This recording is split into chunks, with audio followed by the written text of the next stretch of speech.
That's all right. All right. Go ahead. Start. Good evening, everyone. So, my name is François. This is my wife, François. I'm doing this live today to raise awareness about how my son was taken from me today. Right? His name is Jasher. Right? He was 6 years of age. Right? So, yeah, you go on to.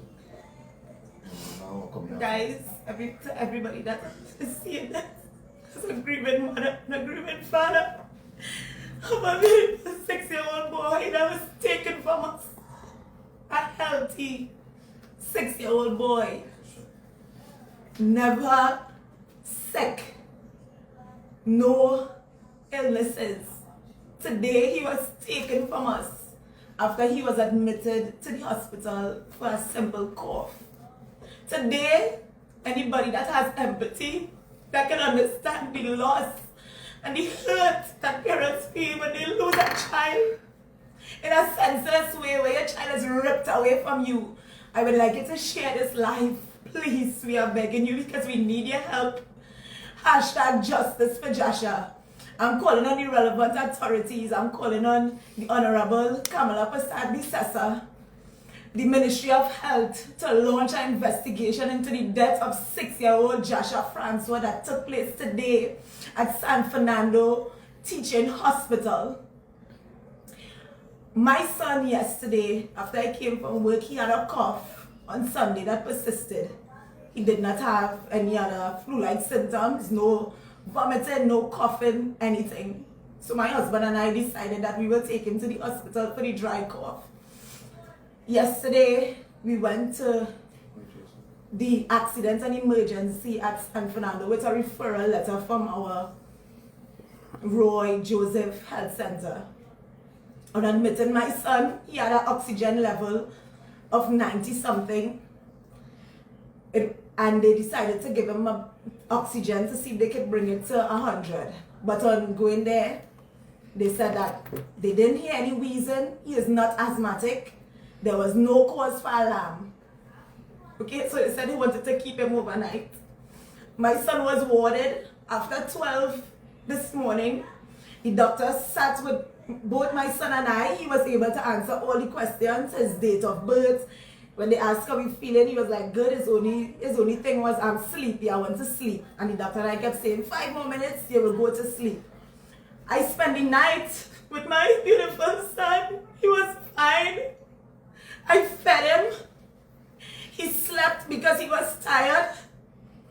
Throughout the night, the doctors came because the only thing that they said they're going to give him, put him on the nebulizer to bring up his oxygen to 100%. Because when he was warded that evening, it was on 90-something%. Then it went down to 88%, and they just wanted to bring it up to 100. There was no alarm that said your child is in critical condition and he may die. There was nothing like that. After 6 this morning, the head doctor of the pediatric department came to do her rounds with my son with 3 other interns.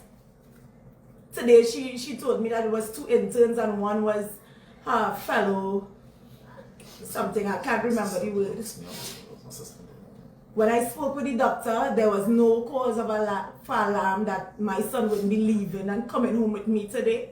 She said, Mom, it's flu season and we have a lot of kids coming in with a cough. We're just going to put him on some antibiotics, keep the nebulizer going, and we want to add the oxygen and the nebulizer to make sure that his oxygen level goes up to where it's supposed to be. At no point did they say to me, hey, your son is in a critical condition. Hey, you need to call your family members because we think your son will be in distress. I woke up, I brushed my son's teeth for the last time. I fed him. My husband was at home with his brother and he came to relieve me after 7. I came home to take a bath and before I could have done that, my husband was calling me, you need to come down. So what had happened, my wife stayed with him overnight after he was admitted, right, and he was warded on ward 11 of the teaching hospital, the pediatric section. I came there this morning. My son was normal, right? Apart from the little nebulizer and the stuff they was giving him because of the dry cough and he will get a lung infection, right? Something which he was admitted to before, and he was normal. He was talking to me, well, he was asleep. So when I came upstairs, my wife had to leave shortly before, right? When I came upstairs, the doctor explained to me, okay, we're going to give him some antibiotics, some medication, and more nebulizer. But he should be fine. It's flu, same thing, it's flu season and that kind of stuff. I say, okay, no problem. So when I sat there and the nurse came, well, he had already had an IV in his hand, he was getting liquids, right? And the nurse came with a syringe and a vial to administer some medication through the IV. Normally, I don't really question the medical professionals as to what exactly they give him a son. Once they say like his antibiotics or his nebulizer, you know, I need to know basis. Shortly after she administered that particular medicine through the IV, my son wake up one time and he started complaining about a burning sensation in his hand. Explaining himself to me that daddy, it burned in my hand, it burned in my hand, it burned in my hand, dada. So when I called, I said, nurse, what's going on here? And he started crying frantically. Right? I said, nurse, what's going on here? So when she see the discomfort he was in, she stopped the medication. So and then now that prompted me to ask what was the medication he was giving my son. Magnesium sulfate. And she called it magnesium sulfate. I said, okay, no, I'm not going to question the nurse as to, you know, but I just asked the nurse, I said, okay, is it normal for children to get that kind of reaction to that type of medication? And well, at that time, she thought it was probably the position of the IV probably needed to adjust or change. So she took off the IV, stopped the medication, and immediately thereafter my son came back to normal. And he talking, oh yeah, well he vomit. The medication causes the vomit, right? So when she stopped the medication, when she stopped the magnesium sulfate through the IV now, he come back to normal, but I said, Jasher, stand up. I had to take off his jersey and a jacket and clean out. He stand up on the bed normal. I took off his jersey, and when I give him instructions, move your hand, he talking to me normal and saying, Dada, when mommy, he asking for mommy, when mommy, you know, Dada, I want to go home. You know, that kind of question, and we talking normal. So he come back to normal, he wasn't crying again. So when I finished changing his clothes to give him a nebulizer, he was breathing on the nebulizer normal, he was lying on the bed normal. His oxygen level was? The oxygen level was 95%. No cause for alarm, the pulse was normal. Well, according to the machines I had him connected to, you know, it was a normal day. He wasn't that critical patient to say, well, you know, doctors are in and around him 24/7, you know, and the doctors didn't relay any such information to us to say, well, you know, your child in critical condition, you know, he might make it. He showed no anxiety. No anxiety, but it was just a normal day at the office. The nurse came back now, and the nurse claimed that she was advised that children normally react irritably to the magnesium sulfate, and it's okay, you can leave it and let it go. It's only for 20 minutes anyways. I say okay, trusting the nurses. So immediately after she started by that magnesium sulfate injection through the IV, my son started showing discomfort again. He started showing discomfort again, but I talking, I said, Jasher, relax. That I hurting my hand. It hurt my hand. I said, no, leave it now, let me stay still. I said, well, okay. And I talking to him and I comforted him. But then now, I noticed when the nebulizer finished, well, it was almost finished, she said switch back to the oxygen. But I find out but I thought he was sleepy. I thought he wasn't getting sleep. Right, so he's when she started back in the army, as I forgot to mention, he vomited again 3 times. He just vomited. And he talking to me, he said, Dad, I want to vomit. Dad, I vomit. And I put in the bag, but he wasn't vomiting. Go ahead. And the notes that the doctor would have taken in accidents and emergency when we were admitted, we sat with the doctor for over 50 minutes, and in those notes, there is proof that I said since he started coughing, he had no vomiting, no runny nose, no fever. So this vomiting, my child was not vomiting. I can't tell you the last time my child vomited. Yeah. So this vomiting was brought on by that medication. Right? After he vomited 3 times, as well, the medication still going, as he lied down on the bed, I think he fall asleep. Well, you know, I think he was just feeling a little drowsy and he falling asleep. Another nurse now came and she said, why his posture like that? Make him sit up on the bed more. And guys, when I push him and I realized I still think he's sleeping. The nurse who pick up on it now and noticed he was unresponsive and started vigorously shake him up. And she raised the alarm, and by then about 10 doctors came, and you know they said, I was immediately pushed aside. The doctors, they sent me senior pediatrician and some other doctors came, and they was literally trying to resuscitate my child. Right?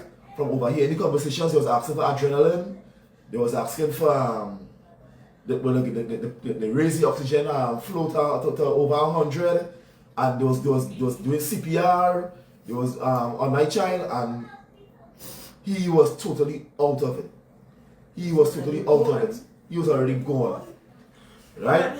What I'm saying is today, I don't understand how a child could transition from being responsive, alert. He was running and playing before even the day before he was running and playing, to this passing away in an instant like that. In 10 minutes. Especially after you administer a particular medication to him, and he had an immediate adverse reaction to that particular medication. What I call it for is a thorough investigation into the death of Jasher François, at this Justice for Jasher at the San Fernando Teaching Hospital, Ward 11. I call it for no stone to be left unturned. I want a comprehensive report to be done. We have to get justice. This is not right. And I would say, when my husband called me, I was now going to take a shower. He said, "You didn't to kill me, child." I couldn't believe it.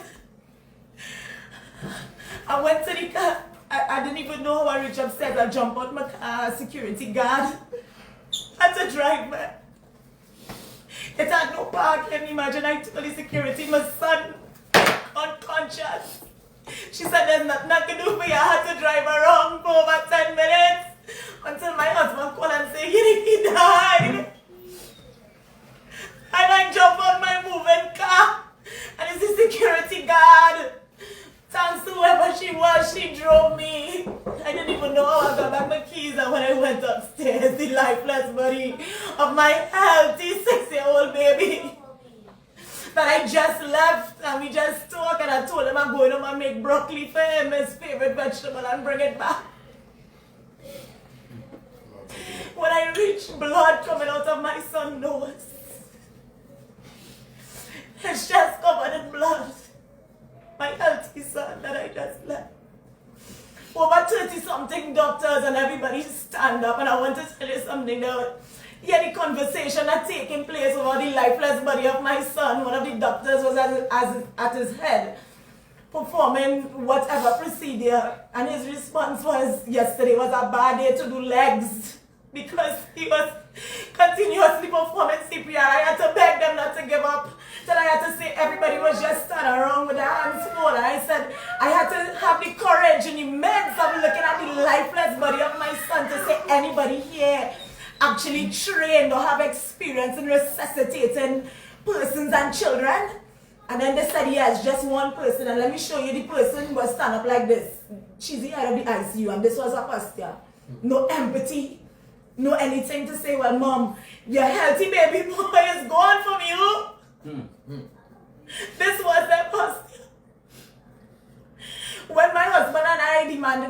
want, we don't know the things, and that's why we are reaching out to the relevant authorities, those that can help us, because when we asked for independent autopsy to be done, they said that we cannot get the body and they have to do one, and we would have to bring in somebody.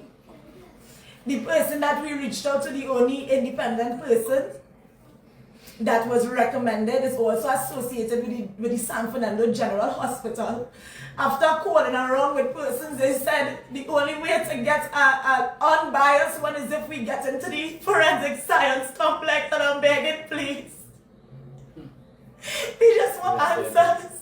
If my child was ailing, I wouldn't have been here, but my child was healthy.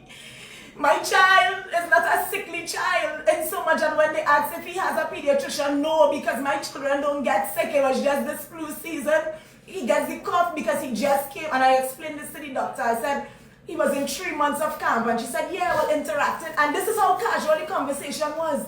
I came home thinking, okay, by this evening, and I even told his brother, your brother coming home this evening, because that's how the doctor was relaying the information to me. And then when we started speaking after my son's demise, then she started saying, well, no, he was in moderate distress. I said, but that was none of the conversations that you relayed to me. He said, well, yes, it's just flu season. All the kids have it. When I said he just came from 3 weeks camp, she said, well, yeah, being around the other kids, that's the story, girl. And we just sat there and talked, and she was like, okay, well, this is the plan, mommy. I'm going to give him the Tamiflu or something like that they're giving all the kids for the flu season. And we're just going to put him on antibiotics and keep him on the oxygen till his levels come back up, and then we'll discharge him. So please, I'm begging each and every one of you, like and share and tag anybody that can assist us in this matter. We are calling on all the relevant authorities, from the head, from the Ministry of Health, from the head of the San Fernando Teaching Hospital. We are asking you, please. We have requested under the Freedom of Information Act a copy of all the notes of the admission of our son, of everything that was given to him and administered to him today that led to his demise. The heartache that we feel. What can I explain? We are not medical experts by any stretch of the imagination, but the way my son was taken from me in front of my eyes, it was not. He was ripped away from us. He was ripped away from us. That was normal. He was ripped away from us. I left my son. I said I'd come home to bed and to make some broccoli for him, and for my husband to call me. When I told he calling me to say, don't forget this for Jasher, he called me to say, you need to come down to kill me, son. It's worse than a mother don't ever want to hear. The fact remains that before the administration of that last drug that they gave prescription to, the child was fully responsive, right? His vitals was good, right? His vitals was really good. How it is that after the administration of the drug, within 10 minutes, the child was completely dead, right? We also have pictures to show where his body was on the extreme, bleeding through the nose, blood all over the hospital floor. It was truly a traumatic experience, and we asking for proper forensic investigation into what transpired in that hospital today. Yes. Right? So we really need you all to spread this and push this out, because we really want justice. We didn't really lose. I'm not a mother and a father lost a son here today. I lost a nephew. I lost a nephew. We all lost a nephew here today. I'm just sitting as such he's an amazingly sweet child. His big brother lost a little brother. He lost a little brother. Yeah. He was not a sick child. 2 years after. He wasn't asthmatic. He wasn't wheezing. He just had some cold in his chest. Oh, it is he dead now? We just asking for investigation. We asking for help. Please. Like, please share, put it out. We need help. Put it out. Justice for Jasher. Justice for Jasher. All the relevant authorities, please help us. This is Jasher. This is Jasher François, my healthy son. This is him for his graduation. 6 years old. 6 years old. Are we going to get into the habit of, by the means of malpractice, murdering our nation's children? Much is And enough. Enough is enough. Enough is enough. This human sacrifice. And we are not going to leave any stone until we get an answer to exactly what happened here today.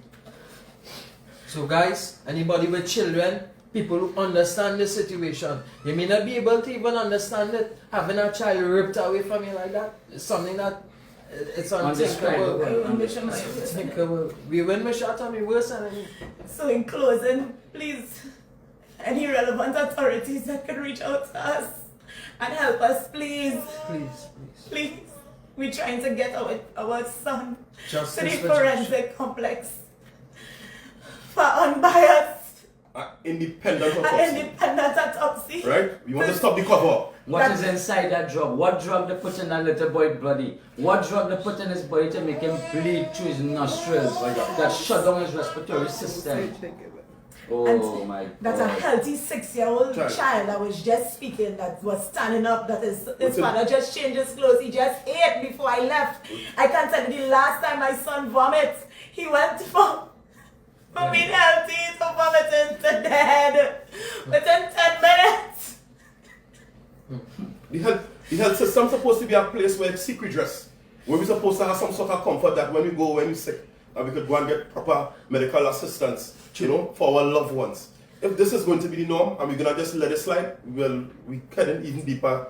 So we're falling even deeper as a nation. So that, Yeah. So. Kamala, Kamala, you're calling on Miss Kamala Bissessa. You are the mother to the nation at the moment. One of And which- from a mother's heart to yours, please. Minister of Health also the people suffering on the West. The MP and the West. We are asking you to please assist us in this matter. Please. I'm asking everybody again to like and share and repost and let's bombard the timelines. Let's tag all the relevant authorities. Justice for Jasher. Justice for Jasher. Justice for Jasher. Justice for Jasher. Justice for Jasher. Justice for Jasher. Have a blessed day, everyone. Excellent.